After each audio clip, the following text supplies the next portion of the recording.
Good morning, everybody. How's everyone doing today? Awesome. Hello to all our fam out there on Twitch. My name is Tracy. I am so excited that you guys are here today, and I'm sure you guys are more excited because we are bringing out here this incredible graduate, recording arts grad from 2007, who's a senior sound designer. I'm sure his titles speak for himself. Let's give it up, everybody, for Joshua Davidson. Big round of applause.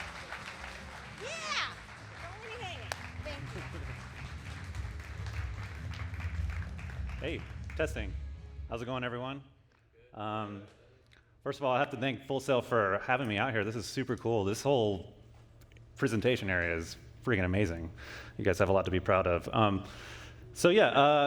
excited. It's been a hell of a year coming out, getting Borderlands out the door and everything like that. Before I get started, actually, I'm really curious. How many people are here from like recording arts and music or music production degree? What about like game development? Okay, like film? Got some film. Digital media? Well, it's a nice diverse crowd. That's really cool.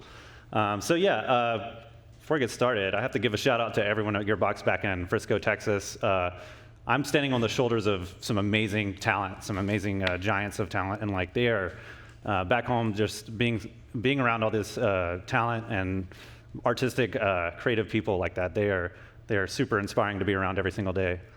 Let's go ahead and get started. Just a little bit about me.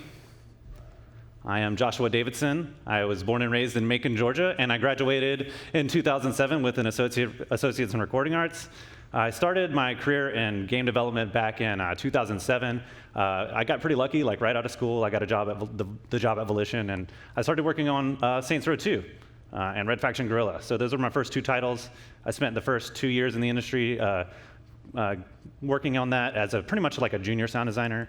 I also received some additional music composition credits for those games. I actually did some fat beats for Saints Row, and I did some original score for Red Faction Guerrilla, rather. Starting work at Gearbox in July of 2009, it was like exactly 2 years after starting my job at Volition. I started working at Gearbox, and at that time I was like, this is a really big company. It was not a very big company. I mean, less than 200 people were working there, and it was only 3 audio guys. It was Rayson, Mark, and myself, and I spent about a month or two helping finish Borderlands 1, and I didn't really put original content into that game. I just kind of helped finish off, polish some bugs off, and things like that. And I started doing original content for Gearbox pretty much immediately as soon as we started doing the DLC packs for them. But I had no idea, signing up for a job at Gearbox, I thought Borderlands was a really cool game. I had no idea that I was like hitching my wagon to such a crazy popular game that was going to be coming out. So it was like a sleeper hit, as they call it in the industry. It basically kept selling just a little bit every month, and it just kept doing that. Usually games have that big sales spike and then just drops off. Borderlands just kind of kept going. Over the next 3 years, we'd get the sales reports, and it would just be like, yeah, it's still good, still doing good. So that was a really cool feeling. And then I think it was between 2009 to 2012 we had sold 6 million copies of just the first game alone. This is the audio team back in 2009 to 2010. Mark Petty was our audio director. Rayson Varner, you've probably heard a lot of his music in the Borderlands games. He's helped craft the sound and music of Borderlands since the very beginning. So if you really appreciate the music, he's sort of the artistic vision behind that. Andrew Chaney came on board a little bit after me, about 6 months after me, and he was my audio lead on an unannounced project that never got out the door, unfortunately. I was just a sound designer, and I was actually showing Brian this slide, and he was like, "Oh, everybody's a lead except for you in this slide." So I was just in my junior stage, pretty much shifting into the mid-level sound designer. So it's like junior, mid, senior, leads, etc. That was a really cool time. This is a picture of the old building that we were in Plano, Texas. So this is a big 13-story Bank of America building, which was incredibly understated for where we were. It doesn't say Gearbox on the side of the side of the building or anything like that. We were at the top 3 or 4 floors of this building, and it was like an office space that we just kind of retrofitted to be like a game development studio. It was not a game development studio that we built from the ground up. So we kind of we put our own essence into the whole office, but over the course of the few years we were being there, we were like, we need to build our own new building here. And that picture in the middle right there, that was my old office at that building.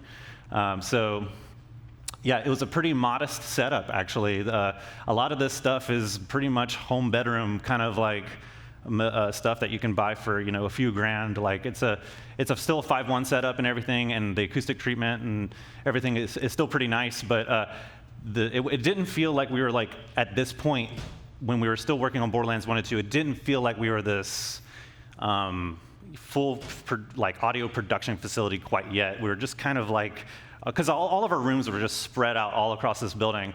And so it was hard to like communicate, and we actually didn't have any sort of like room to record things in.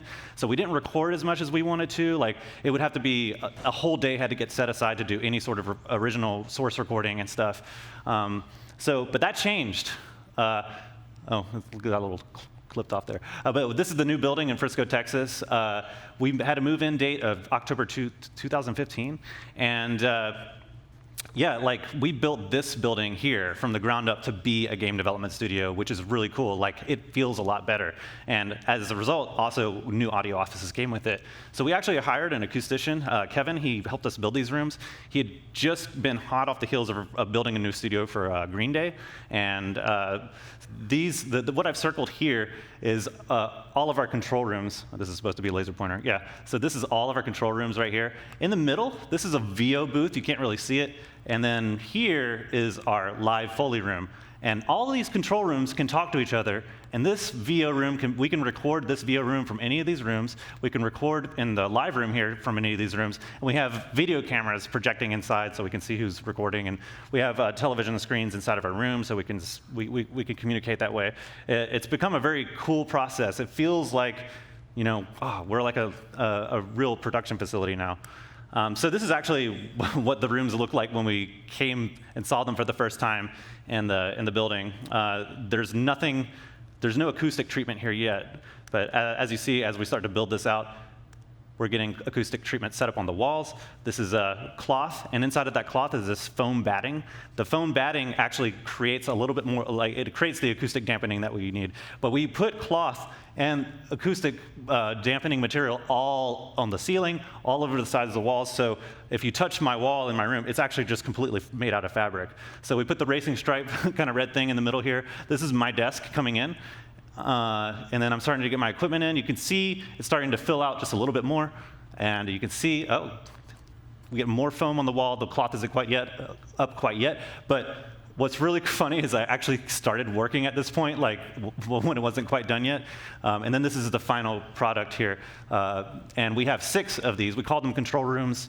Sometimes they're called like sound design suites. You can use that interchangingly, So yeah, we have 6 of them, which is like a miracle. Like the fact that they let us build 6 of these control rooms inside of this building.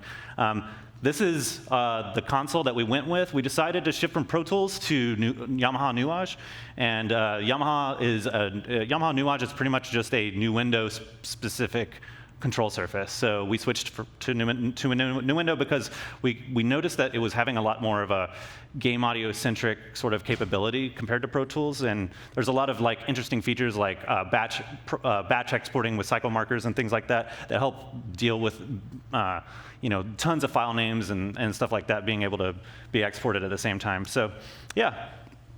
This is another picture of my desk here, and yeah, the final product once again. So yeah, let's fast forward here. This is where we're at now. So 10 years later, we have 13 audio staff, and you can see there's actually a lot of like, it's not just all sound designers. We have music supervisors, voice supervisors. I should have put Rayson. Rayson's also a composer. Mark Petty's our audio director, Brian Fieser, senior lead sound designer. These guys down here are Gearbox Studio Quebec, that's what that stands for. So Gearbox basically opened up a new studio not too long ago in Canada. And so we have a Canadian studio now. And at first I was like, why are we doing this? This is so weird. But we've hired three awesome sound designers up there, and they're super talented and amazing, and they're great partners to have. And actually, they did I don't know if y'all played the new Borderlands 2 DLC that came out earlier this year. Gearbox Studio Quebec did all of that. So they're They did a hell of a job. They're super talented. I think it's mostly just senior level talent that we scooped up there. So very lucky that we have them on our side. Oh yeah, actually, I'm just kidding. We have 14 audio staff. This is Tim Mambrino, is our associate sound designer.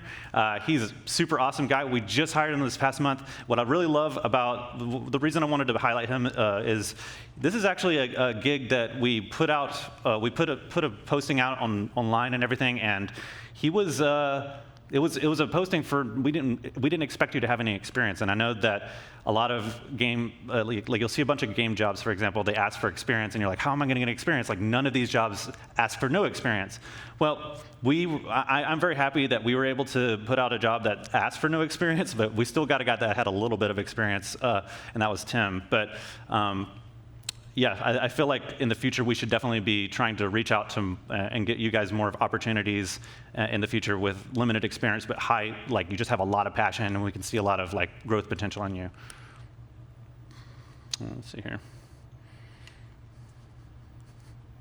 All right, cool, yeah. So the new building, like I said, it's a big full-service audio production facility. This is the first time we had such ease and convenience to record things, and we did. We recorded a lot of things, but we didn't just record the audio for those things. We recorded video of us doing these things, and we started to have these monthly cycle review meetings where basically the whole company would watch these cycle review meetings, and we would show off like what we've been doing over the past month. And audio started to put out our videos, and you know, like audio always feels like an underappreciated art form inside of game development. And to do these videos actually made people in our own building start to appreciate us more and be like, we love seeing y'all's videos. So here's actually a little highlight reel of some of that.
He's a lot bigger now, but and he still burps all the time. So I probably have some more to show.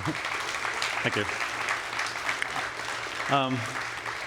So yeah, next up, this is actually a early prototype video of the Ratches. This is like one of the few creatures we actually did sound design for in-house.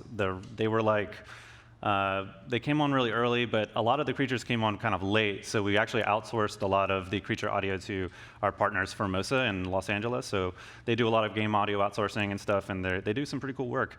But this is me and Rayson. We went into the vocal booth, and Rayson had this idea of like, let's like screech and yell into the microphone and try to come up with some cool rat sounds. And I was like, all right, I wasn't very good at it. He was a lot better at it, so we ended up using mostly his voice. But we ended up doing like some Foley for their footsteps and things like that. And we did the Foley and footsteps, and then we took our voices, and then we started layering them with pig sounds and horses and things like that to kind of give them an original palette. So what I'm about to show you is just our prototype of that. So this is kind of like what that looked like.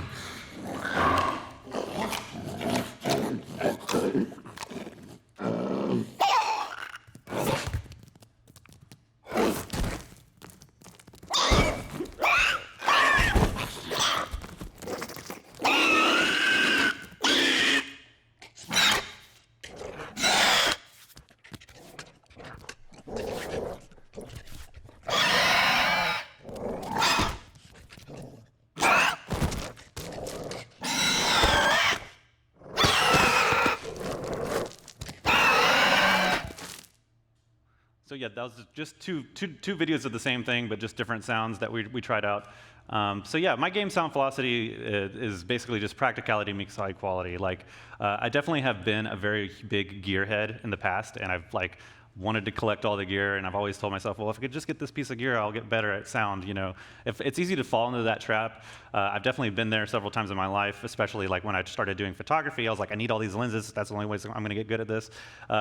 Once I feel like I have the right tools for what I need, it's really rare that I add a new plugin to my arsenal. Like, it's actually a monumental event whenever I download a new plugin, pretty much. So finding things that are like really fast, easy to use, and reliable, that you can just go to in a fast-paced production environment is what matters the most to me. And during downtime and pre-production, that's definitely when I start to look for new plugins and stuff. So probably in the next year, I'll probably get a little bit more plug-in hungry and looking for new microphones. We have a really good microphone arsenal already at work, so things like that are definitely something I think about once we kind of ramp off of projects and stuff. But right now we're still doing DLC stuff, so not quite there yet. So yeah, it's important to also find key features to use in the next project, or the next project we're going to use, the next project that we're going to do. So like custom recording sessions, like when we were doing Borderlands 3, we knew that we were going to do sliding and mantling and things like that. So we went ahead and started doing recording sessions for things like that. And no, we did not steal that from Apex Legends, despite popular belief. All right. So these are not all the plugins I use and software that I use, but these are kind of the ones I just go to all the time. Obviously, Nuendo is our DAW of choice.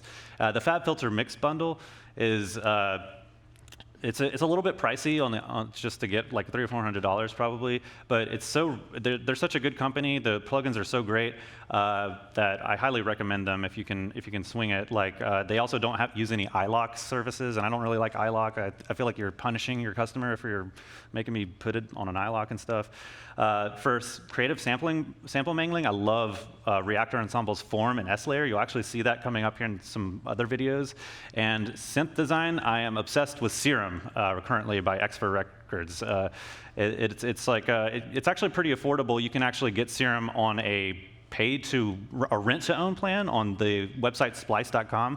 So you can pay like $10 a month and then just pay it off over the next 12 months if you want to. It's like $120 if you just buy it outright. So pretty cool plan that they have going there.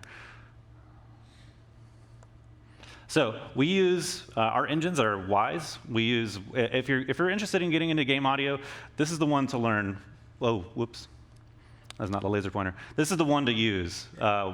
It is basically like a DAW/database for game audio, and it's free to download. Actually, you can just download it, and you don't have to pay any money for it. The only time you have to pay for it is if you're actually using it in a game that's going to come out. So, and we port all of our Wise content into an Unreal Engine, Unreal 4. So we used to be on the Unreal Engine 3. Up until 2015 or 2016, and then we switched to Unreal 4 around that time, and Borderlands 3 was made completely in Unreal 4. So, yeah. So the Borderlands 3 weapon audio system is sort of the meat and potatoes of like the sound of Borderlands. They are the characters and the guns more than probably the characters themselves. And we kind of like sat down and we thought like, how are we going to change the weapon audio in this game? Like, from previous titles, we would just have, like, if you picked up a Jacob's pistol, it just sounded like a Jacob's pistol, but we never piggybacked onto that procedurally generated modular system that art and design use. So this next video will be a deep dive about how I use this new procedurally generated weapon audio system for the Maliwan snipers.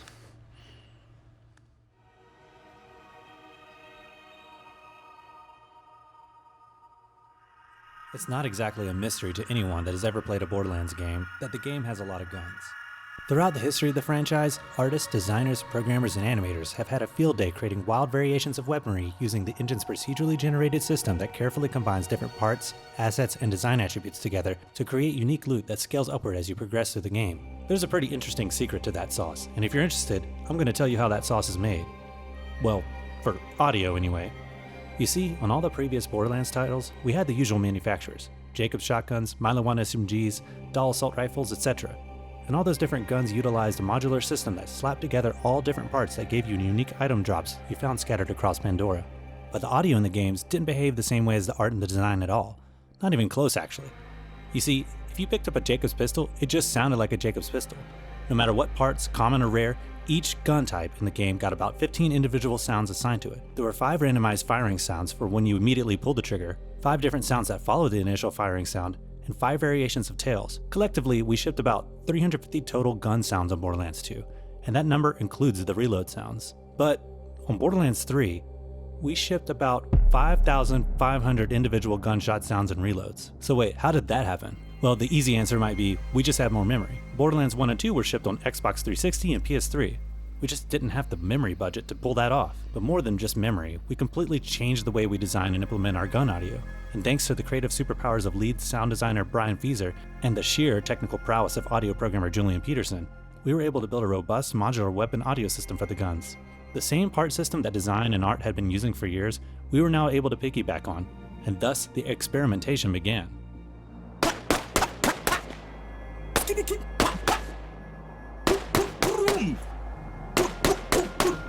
Okay, maybe that didn't make it into the final game. I know some of you are disappointed. I'm going to show you how I personally approached my work for this system using the Maliwan sniper rifles I sound designed. The design philosophy behind Maliwan weapons are their distinct laser and plasma-based projectiles that often come with elemental attributes. They're the most futuristic and sci-fi out of all the Borderlands guns, so they need something much different than the guns that heavily rely on organic gun source. Let's take a closer look by opening the weapon debug screen. When we want to spawn a specific type of weapon and its rarity, this is where we go to get it done quick. I'll start by navigating the menus and selecting an uncommon Maliwan sniper rifle. Then the next screen I'm taken to will show me every available part for this weapon. As you can see, there's quite a bit here. Thanks to the new weapon system, we are finally able to put individual gun firing sounds on any of these parts. You're probably thinking, this is insanely overwhelming, and why on earth would you want to do this? You guys are psychos. There's just so many parts here. How could putting a sound on each individual part possibly sound good? Well, you'd be right to assume it probably wouldn't sound good, and we didn't actually put a sound on each part. But we did put them on a lot of parts that we felt like mattered the most. For example, in this row in the Weapon Builder debug tool, you can see the Maliwan snipers have 3 different types of barrel. Each barrel has 3 corresponding barrel mod attachments that alter the gun's appearance and attributes. The barrels change the type of projectile the Maliwans fire, while the mods typically change things like accuracy, reload speed, and damage. The barrel mods have more distinct characteristics that give the gun a more signature profile. Inside of Wise, we can see the hierarchy of different switch containers that house all the various audio for the parts. Whenever the gun firing event gets triggered engine side, our setup in Wise flips all the necessary switches so that only the proper sounds are chosen. So now that you know the gist of how the system works, let's head over to Nuendo, and I'll show you how my sound design process for a few of these parts works. I've been using the VST Kick 2 a lot over the past couple years because sometimes it's just fun to use kick drums as a sub-layer inside of impacts. I also like this little trick to create quick lasers. Here's what one of the 808 kick drum templates sounds like raw. Yeah, definitely very reminiscent of an 808. So since Kick 2 allows you to shape the envelopes, watch what happens to the sound as I spike the second point on the graph, curving it upward.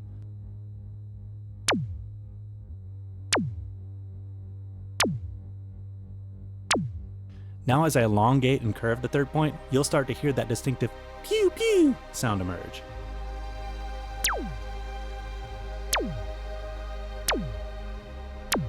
Pretty simple technique. I like simple techniques. But we can't use this kind of content by itself because it's sounding way too much just like a raw synthesizer. I did find, though, that using this technique helped me create suitable layers. I've also been playing around a lot in Serum the past few years, and I've been creating a small library of custom laser patches for helping me build layers for sci-fi weapons. Alright, I'm going to go ahead and get a little bit vulnerable here. Here's the first laser patch I ever saved in Serum.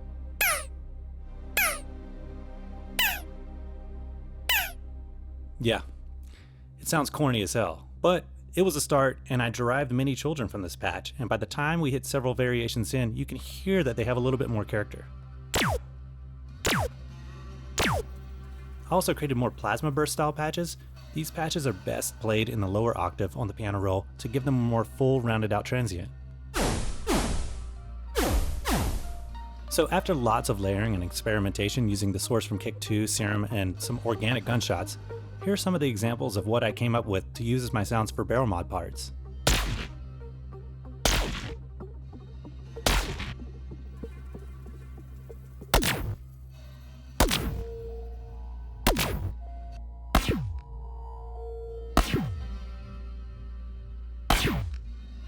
It took me a while to get to this point, but combining some choice layers from Kick 2, Serum, and layering them with distortion and organic source, it started to have the sound that I wanted. Something heavily synth designed, but not so synthy that it becomes completely disconnected from the environment when listening to it back in the game. Just to expedite this video up a little bit, here's a quick look at the rest of the sounds I had to make for the Maliwan sniper rifles.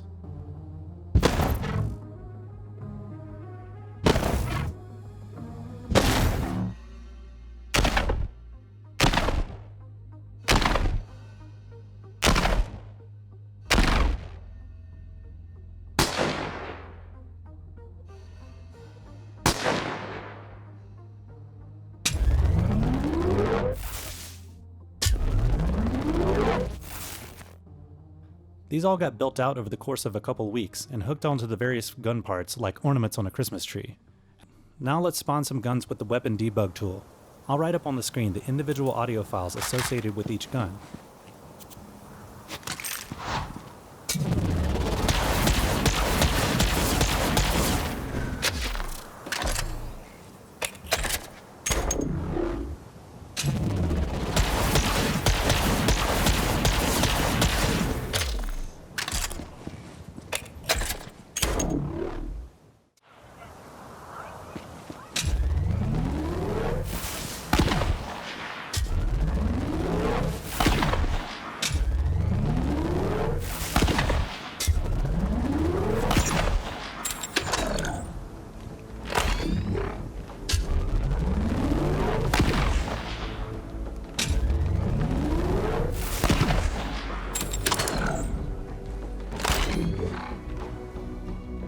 Variety has increased a ton since Borderlands 2, and I've only scratched the surface here. If you're interested in an even deeper dive of this, keep your eyes peeled for our GDC talk coming up in 2020. The man behind the system itself, Brian Fieser, will be giving a really interesting talk about how all of this works. Also, as a little challenge, if you ever have two of the same type of gun in your backpack while playing through Borderlands 3, swap them out and take notice of how they might sound different from one another. That's a small sample of how the weapon system works in the game, and thank you. Yeah, And just to just to be real with you guys, I worked in the system for a good month and a half or so on the Mali 1 SMGs first, and I just totally sucked at it. Like, it was so hard to figure out how to get different parts to sound good together and things like that. But luckily, my team is very, very patient with me, and it was really cool about it all. So eventually, I started getting really used to it, and I started getting a lot better at it. So a big shout out to Brian Fieser and Julian Peterson for putting that system together. And if you really think that the weapons sound really good, it's really those guys did a lot of work on that. So yeah, next video here is how I designed the sounds for the Mali 1 dropships.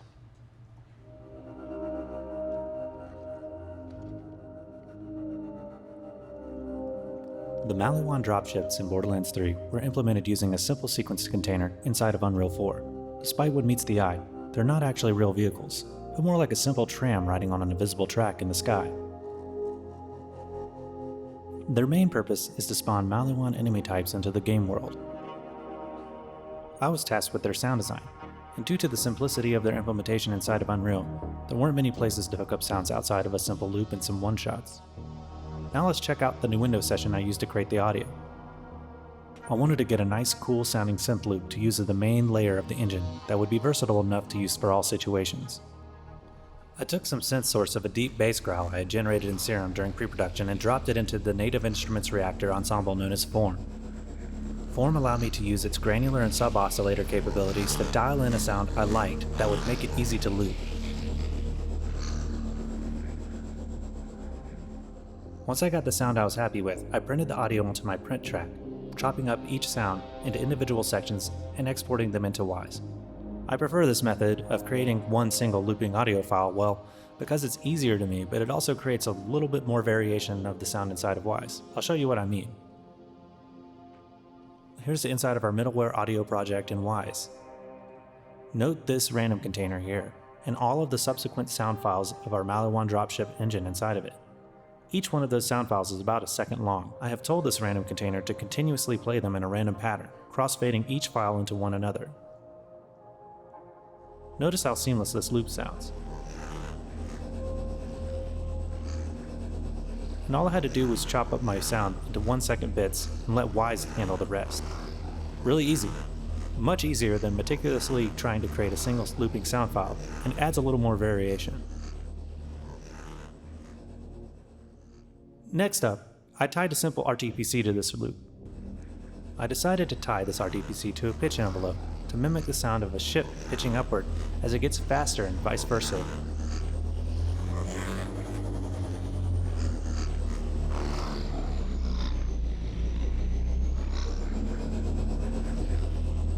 And here's the loop implemented engine side, attached to the Mali 1 dropship actor.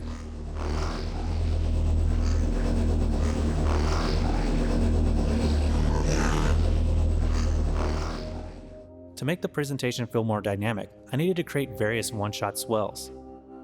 Here's a few pass-by sounds I cobbled together using my own synth source and other commercial library recordings of jet engines and sci-fi swells.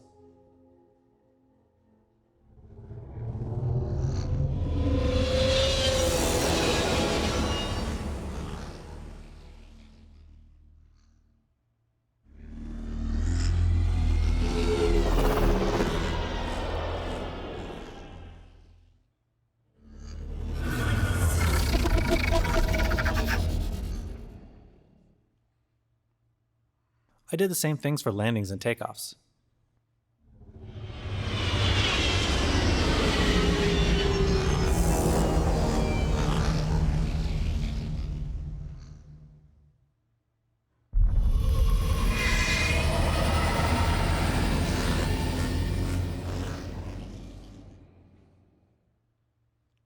And just for good measure, here are some distant one-shots designed to create more ambient atmosphere in our maps.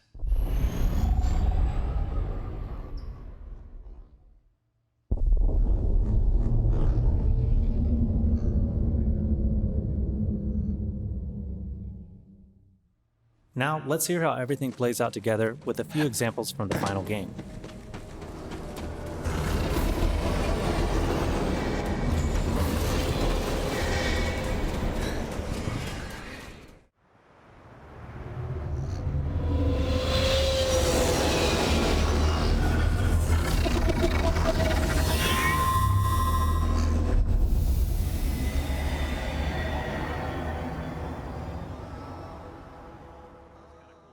around this big system. Yeah, they sound pretty huge in here. So yeah, that was just a quick video of how we did that. So one last little behind the scenes video here. This is about the mouthpiece boss fight. If you've played through this part of the game, this happens very early on, so hopefully no spoilers or anything. But this is specifically mostly about the speaker audio that we created.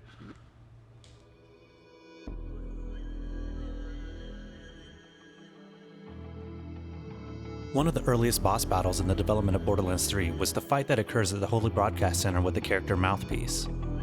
Mouthpiece's main fight mechanic involved an array of speakers aligned throughout the battle arena that charge up and let out an area of effect burst and damage anyone standing too close. The task to create these charges and bursts fell on my plate. I immediately thought, aesthetically, I would need some intense guitar and microphone feedback sounds to use as a layer. So I hit up Gearbox technical sound designer and guitar enthusiast Ricky Meisner to see if he had any recordings on hand of guitar feedback. Turns out Ricky had just recorded himself creating feedback sounds with his guitar, so he sent me over those recordings to use as a layer. I dropped his feedback sounds into my new Windows session and got to layering and using pitch modulation to simulate the sound of the speakers charging up.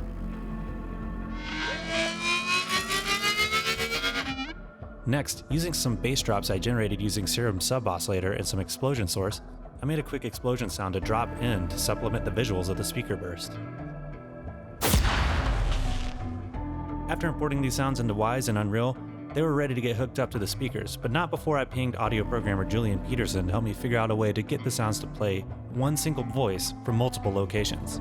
We want this to happen so we don't get loud clipping voice stacking calls by multiple files at the same time being triggered. Having one sound play across the entire speaker array is a much cleaner and performant way to go about this kind of audio implementation. After working out the logic for the Unreal blueprint with Julian, this is the configuration we came up with. And by we, I mean I had nothing to do with this. This was all Julian. Thank you, Julian. So anyway, here's how the first pass ended up sounding.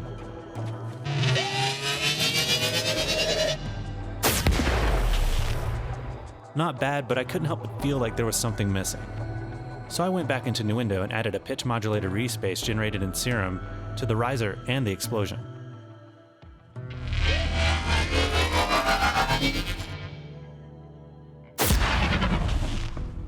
This added some extra character and fullness to it. After the sounds had been sitting in the game for a while, we wanted to make sure that the speakers always had your attention throughout the entire boss battle. This meant ducking music and other sounds so that their positionality in the world was very evident. So here's what the Mouthpiece speaker sounds like in-game with the final mix and everything going on.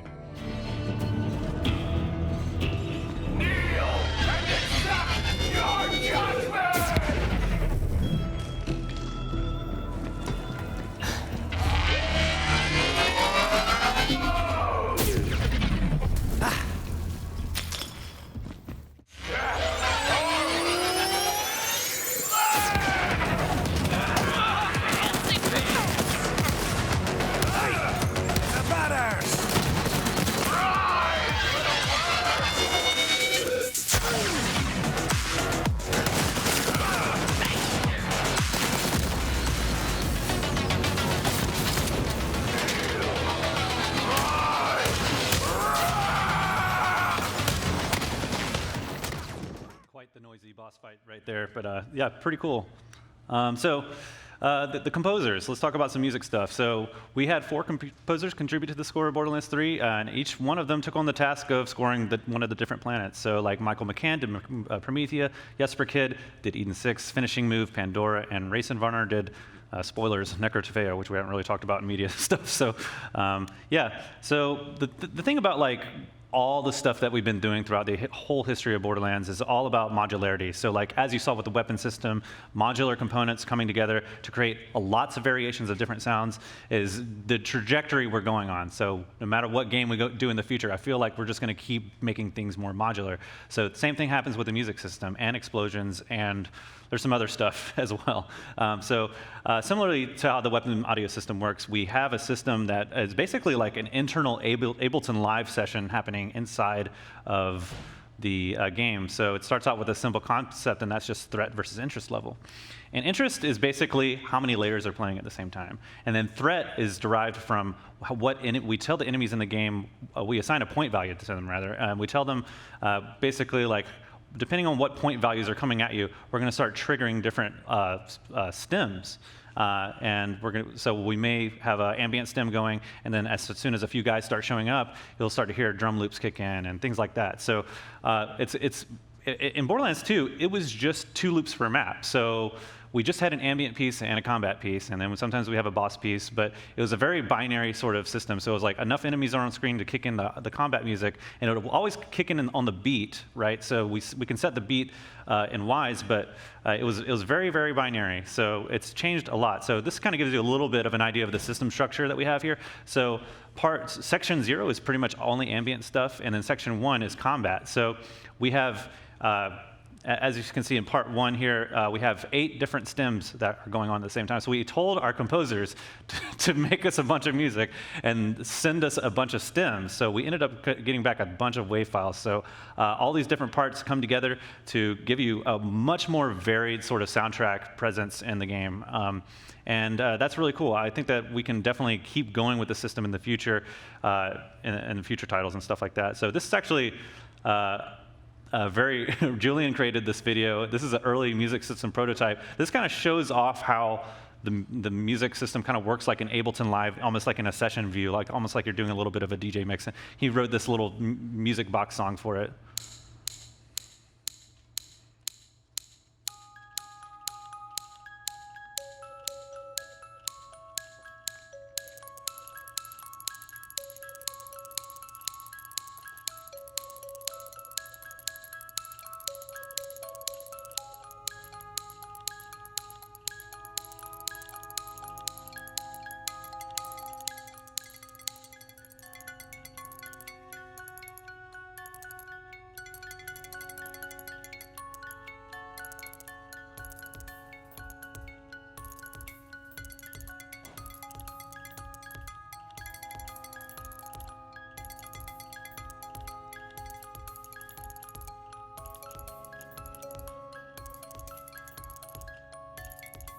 And he falls off the world.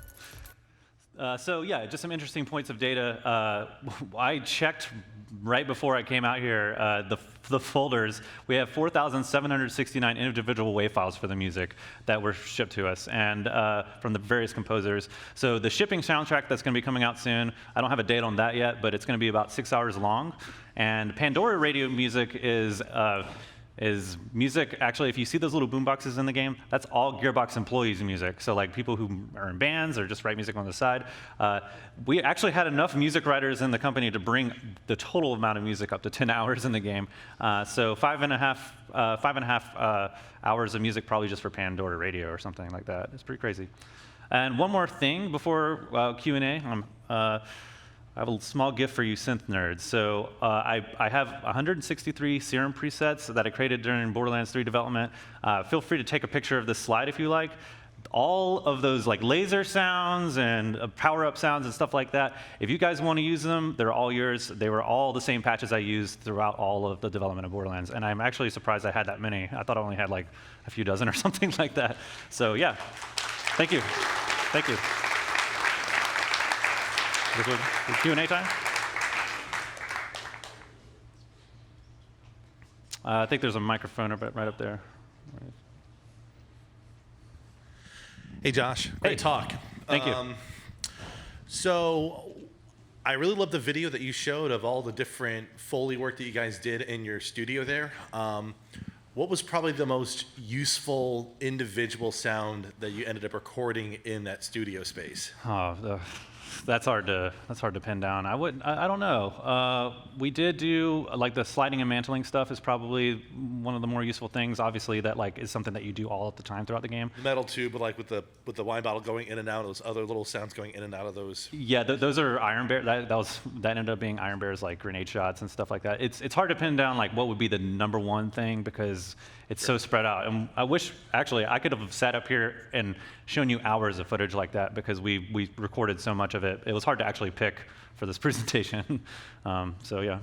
And the only other question on that front is, what would you recommend to students who are not currently sound designers, or maybe they're music students or otherwise, and they want to start practicing it? What are some things that you did early on to kind of get into that mentality?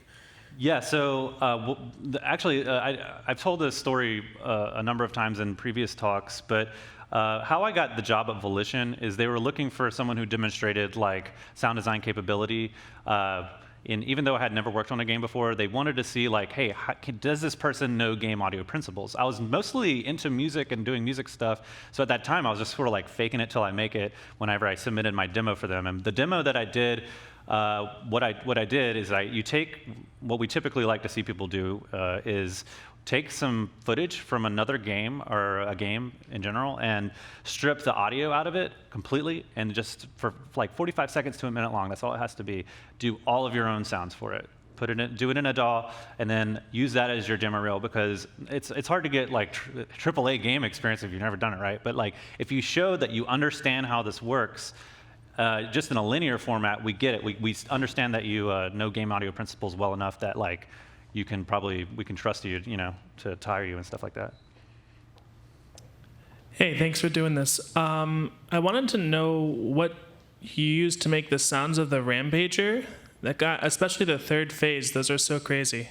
That was Rayson Varner who did that. I actually have no idea what he did, but it does sound really cool. I think he did a lot of layering with distortion to get that really, really harsh tonality to it. Rayson's sort of creature philosophy is like the creatures of Borderlands have to have that kind of harshness to them, and it definitely makes it feel more visceral. So I don't think I could tell you, like, other than that, what he did. There's so many people that work on the project, and we all have different things that we do, for sure. Right, and also one thing I noticed as playing in the game, I noticed that like sounds get like really quiet when you're like not looking at them. Mm-hmm.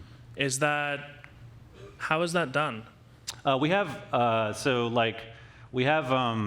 Wise has something called HDR, and high dynamic range audio. So if things get really quiet in the game, basically the system automatically knows to bring that stuff up. And basically, like, whenever it's based on loudness. So if a grenade goes off, it will basically, Wise will see that where the peak transient in the game currently is and redirect the mix focus to that. It's not perfect, but it kind of gets us in the ballpark, basically, like, stuff like that. So. Hey. Hello, Josh. It's me, Tracy. Hey.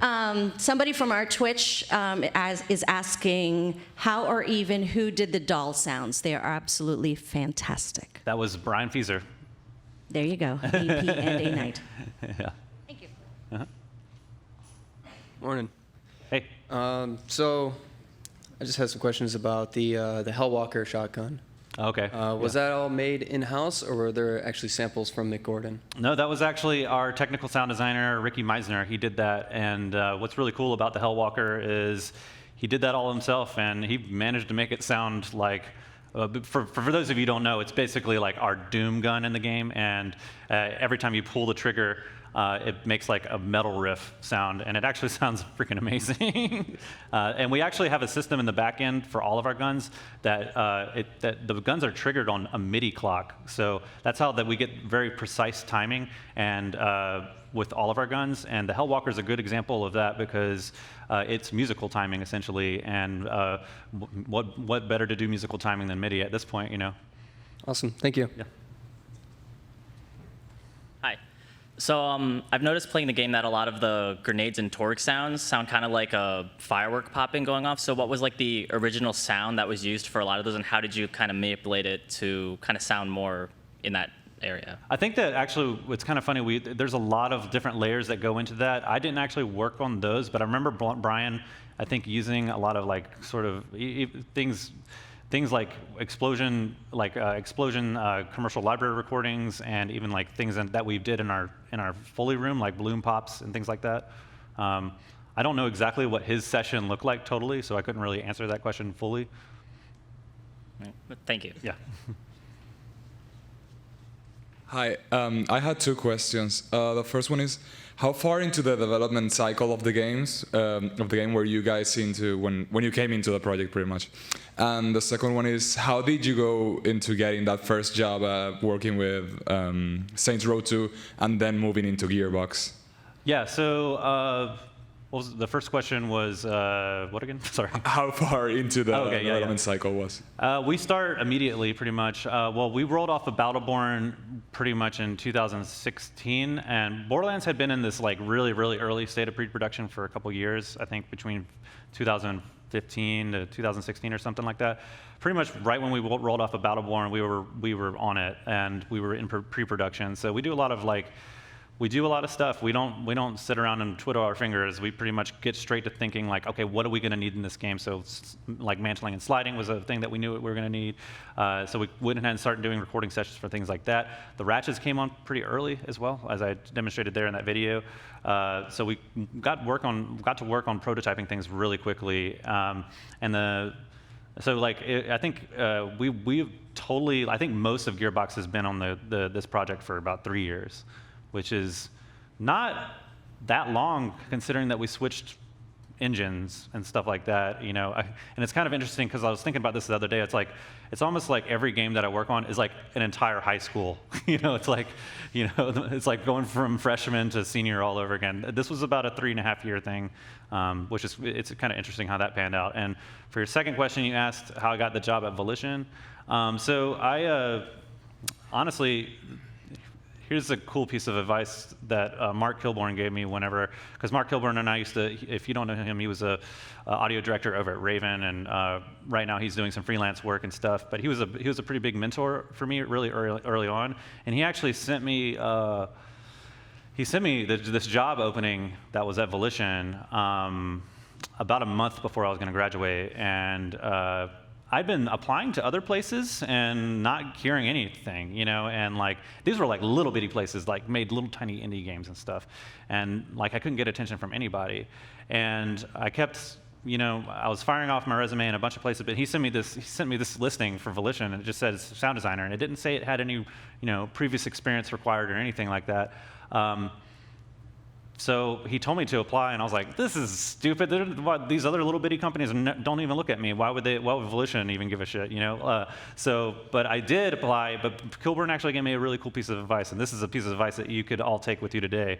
He was like, "Hey, I know that you're discouraged and everything, but why don't you just email the audio directors of the company, just find out what their names are, go to the website, find the name, and in every video game company, it works very similarly. It's going to be the first initial and their last name at thecompany.com, or it's going to be vice versa. You know, it's going to be their full name and then their last name initial." And he said, just fire them an email and tell them you applied and that you're very interested in working for them. And I was like, all right, I'll do it. So I sent an email to email. I didn't even know it existed to anyone. At the time, it was the audio director, Dan Wentz at Volition. And in 5 minutes, I got a response just for doing that. And they were like, okay, yeah, like they hired me up. I did it. He basically, that's when he asked me to do that demo reel, and I was like, yeah, demo reel. I'll do a demo reel now. So it was a Friday that I got that email back from him. He's like, can you have a demo reel to us by Monday? And I just cranked it out this whole weekend. For that whole weekend, and I submitted it, and they're like, "Sure, let's do an on-site interview, or excuse me, let's do a phone interview." And I was like, "Oh gosh, yes, all right, this is awesome." So I did a phone interview with them, and I don't think I've ever been as nervous ever since. But yeah, I did the phone interview, and then about a week or two later, I thought that it was over after that phone interview. But about a week or two later, they're like, "Hey, you want to fly out?" And interview with us. So like, I was very lucky. Like, I was supposed to be graduating the day that I went and had my interview. So I just rolled right into that job. I was very, very, very lucky. And then with Gearbox, I was working at Volition for a little bit of time, and one of my buddies, Rayson Varner, and we were just super, super close friends. And he went down to Gearbox about 6 months into being at Volition, and about a year later, he hit me up and he was like, "Hey, we have an opening coming up. Like, are you interested?" And I was like, "No, not really. I really wasn't interested at all." Like, I naively thought Gearbox was going to be a side grade, sort of, and it wouldn't have made a big difference in my career at that point. I'm very glad that I did go. I was very smitten with Borderlands 1 whenever I saw it in my interview. It charmed the hell out of me singing that "Ain't No Rest for the Wicked" intro, if any of y'all remember that. And I played that, you know, a few months before it came out, and that was probably one of the things that really just pushed me over the edge. I'm like, this could be something special. This was not doing something that other games are doing. The whole looter shooter thing hadn't happened yet, and like loot mechanics in games were pretty much just RPG, like Diablo RPGs and stuff like that at that time. So I took the job, and yeah, I've just been there. I've been there for 10 years now, 12 years in the industry total. Well, thank you. So, what game did you choose for the demo reel? What's that? What game did you choose? Yeah, actually, I did 2 demo reels for Volition, and the 2 demos that I did were, back then I did a BioShock one, and I did a Saints Row one. So I tried to keep it in the same family of stuff that they were doing, because obviously it needs to be sort of relevant and stuff, so yeah. Thank you. Mm-hmm.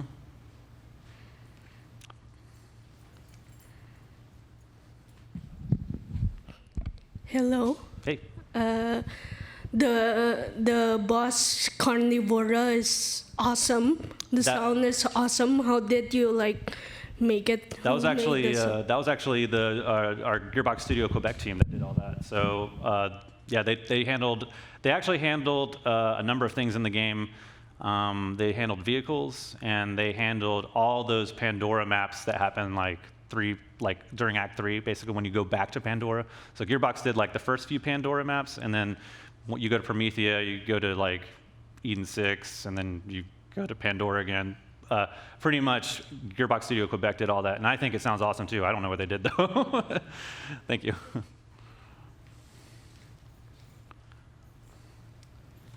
Hello. Hey. I want to preface this question by saying I haven't known much info about the history of Borderlands, but the game that I play recently had an audio bug that was so loud, and they had to patch in a fix for it.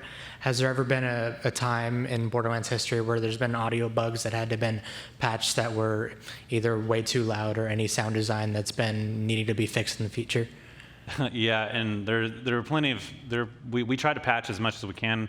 We're going through some audio patch phases right now with stuff sort of like that. Mostly it's performance related and just missing when sounds get missing sometimes that we don't catch. On Borderlands 2 though, there was this boss battle that I worked on. It was a bunker boss. It's like this boss that flies around in a ship and stuff, and I finished the boss battle, and there's these turrets that you can shoot on its arm, and that's how you take it down essentially. Well, years and years later, after this game had been out for 6 years, I was watching watching these streamers that still play the game. There's this one named Killer6. They do farm runs where they play the same boss battle over and over again, hoping it's going to drop super rare loot. And I was watching this guy play, and he because he was super high level, he was I forgot the highest level you could be, and he had this gun, and he would shoot the turret so fast that it created this kind of sound, and I was like, oh my god, we ship with that. And then I was cruising through forums, and people were like, yeah, that's just the sound that it makes now whenever you get that high level. And I was like, I did not test that at all. We did not test for that. Thank you. Mm-hmm. All right. Ooh, hi, Josh. I have one question for you from. It says, hey, Josh, from Twitch. Hey, Josh, it's Carson from SCAD. I know how amazing it is when you get that aha moment, when you finally nail that secret ingredient to make the sound work. Was there a moment you remember really being happy you figured out a sound? Yeah, whenever I locked in the sounds for the Maliwan snipers and finally getting to use that system and feeling okay, I finally get how I can combine these different part audios, different parts together from disparate parts of the gun to slap together to create one new sound. I felt like that was my aha moment, the biggest aha moment I had on the game for sure. That's awesome. Do you remember Carson from SCAD? No. Just say yes. Oh, yes, I do know who he is. There we go. Yeah. Well, Josh, thank you so much for being here. Ladies and gentlemen, let's give it up for Joshua Davidson. He's amazing.